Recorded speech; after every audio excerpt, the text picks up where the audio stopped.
নমস্কার বন্ধুরা, Swapna kitchen family ব্লগে তোমাদের সবাইকে স্বাগত জানাই। আরও একটা দারুণ ব্লগ নিয়ে তোমাদের সামনে হাজির হয়েছি। তো আজকে আমি বলেছিলাম যে বেড়াতে যাব, তো বেরিয়ে পড়েছি। এখন বাজে 4:10। তো এখন বেরিয়েছি, তো ট্রেনে উঠে পড়েছি। তো আজকে কোথায় যাচ্ছি সেটা সরাসরি তোমাদের ঘরে দেখাবো। মিঠাই দেখো, ও আমাদের সঙ্গে ভোরবেলা উঠে পড়েছে, আর উঠে এখন ট্রেনে করে যাচ্ছি। তো দুটো ট্রেন পাল্টাবো। এখন আমরা যাচ্ছি হাওড়া। তো হাওড়া থেকে আর একটা ট্রেন ধরবো, তারপরে যেখানে যাবার সেখানে নেমে পড়বো। তো কোথায় নামছি সেটাও তোমাদের দেখাচ্ছি। তো বন্ধুরা, অবশ্যই নেমে পড়েছি। তো আমরা এসেছি দীঘায়। তো দীঘা স্টেশন থেকে জগন্নাথ দেবের মন্দিরটা সরাসরি দেখা যাচ্ছে, সেটাই তোমাদের সাথে শেয়ার করছি। আর এই যে দেখো, স্বাগত তোমাদের দাদা ভাই। মিঠাইকে তো আগেই দেখেছো, আর আমি তো আছি। তো সপরিবারে বেরিয়ে পড়েছি দীঘায়। তো সেখানে একটা হোটেল বুক করলাম, আর তারপরে আমাদের প্রচণ্ড পরিমাণে খিদে পেয়ে গিয়েছে, যেহেতু এখানে ঢুকতে ঢুকতে 11:30টার মতো বেজে গিয়েছিল। তো সেই কারণেই আর আমরা অন্য কোনো জলখাবার খাইনি, একেবারে ভাত অর্ডার করেছিলাম। তো সেই ভাতই আমাদের হোটেলে ঘরের মধ্যে দিয়ে গেছে। তো সেখানেই আমরা সকলে মিলে একসাথে খেতে বসে গেছি। আর মিঠাই দেখো, মানে এই প্রথম ও নিজে হাতে ভাত খাচ্ছে। অন্য কিছু নিজে হাতে খায়, কিন্তু ভাত তো ও একাই খাচ্ছে, কারণ ওরও প্রচণ্ড পরিমাণে খিদে পেয়ে গেছে। ভাতের সাথে রয়েছে পটল চিংড়ি, তার সাথে রয়েছে ডাল, কাতলা মাছের ঝাল, পাঁপড় ভাজা, আর তার সাথে রয়েছে আর একটা সবজি আছে। সেই সবজিটা ওই লাউ দিয়ে, আলু দিয়ে, বিভিন্ন রকমের সবজি করা হয়েছে। খাওয়া দাওয়া করে একেবারে দীঘার সমুদ্র চান করতে গিয়েছিলাম। চান করে এলাম তখন 5টা বাজে। তো এসে একটু হালকা করে টিফিন করে নিয়েছিলাম। তারপরে দেখো, আমরা এসি ঘর নিয়েছি, কারণ বাড়িতে তো এসি ছাড়া শোয়া যায় না। আর এই যে দেখো, সব বাচ্চা কাচ্চা নিয়ে আমি একেবারে শুয়ে পড়েছি।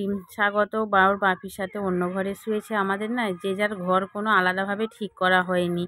তো আমরা 2-3টে ঘর নিয়েছিলাম, সেই ঘরে যে যেমনি পেরেছে শুয়ে পড়েছে। তো এই যে এখানে 3টে বাচ্চা একসাথে খেলা করছিল, ওরা খেলা করতে করতেই ঘুমিয়ে পড়েছে।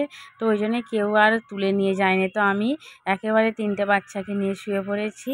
আর ওদিকে স্বাগত, তোমাদের দাদা ভাই, আরও সব অনেক শুয়ে পড়েছে। তো যাই হোক, ঘুম থেকে উঠলাম তখন বাজে 7টা। তো উঠে একটু সমুদ্র পাড়ের দিকে আসছি। আর এখানে এসেছি, মাছ ভাজা খাবো না তা কখনো হয়।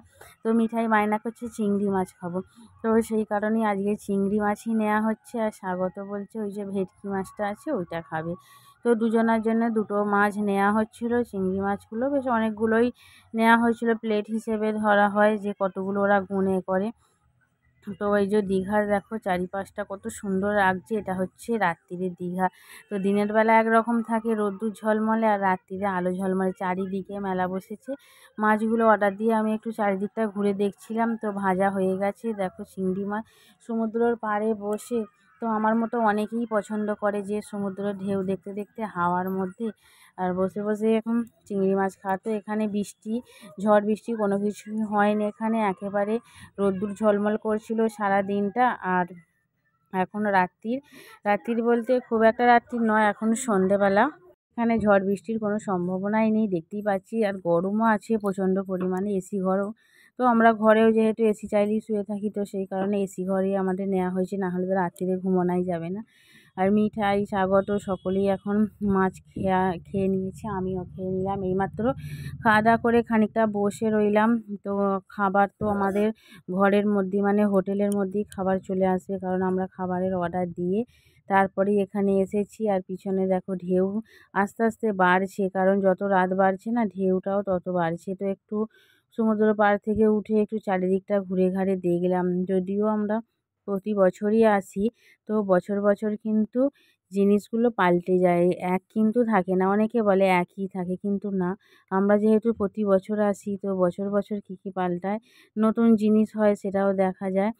আর মিঠাই জলের বোতলটা স্বাগত নিয়েছে। মিঠাই বায়না করছে ওখানে যে গাড়িগুলো চালানো হয় না, সেই গাড়িগুলো ওকে বাড়ি নিয়ে আসতে হবে, সেই বায়নাটাই ও করছিল। তো এই যে দেখো, এখন বাজে 10:30, 11টার মধ্যে হোটেল বন্ধ হয়ে যাবে। সেই কারণেই আমরা এখন চলে যাচ্ছি হোটেলের দিকে। আর যেতে যেতে তোমাদের সবটাই ভিডিও করছি। তো 2 দিন আগেই গিয়েছিলাম মায়াপুর, নবদ্বীপ ঘুরে এলাম, আর তারপরেই চলে এলাম দীঘায়। তো ভালো লাগছে, এই যে সমুদ্রের পাড় দিয়ে হেঁটে হেঁটে যাচ্ছি। সমুদ্রের জল কিন্তু আস্তে আস্তে ফুলে ফেঁপে ওপরের দিকে উঠে আসছে। মেলাও আস্তে আস্তে সবাই মেলাগুলোকে গুছিয়ে নিচ্ছে, কারণ রাত তো বেড়ে যাচ্ছে আর লোকজনও কমে যাচ্ছে। তো রাত্রিরে আমরা আজকে রুটি আর তড়কা খাবো, সেটাই অর্ডার দেওয়া হয়েছিল। আর রুটি তড়কা চলেও এসেছে ঘরেতে। আমাদের যে আরও সকলে ছিল ফোন করেছিল। তো আমরা এই ঘরের দিকে যাচ্ছি। বন্ধুরা, আজকের ব্লগটা তোমাদের কীরকম লাগলো অবশ্যই কমেন্ট করে জানিও। প্রথম থেকে শেষ পর্যন্ত দেখার জন্য ধন্যবাদ।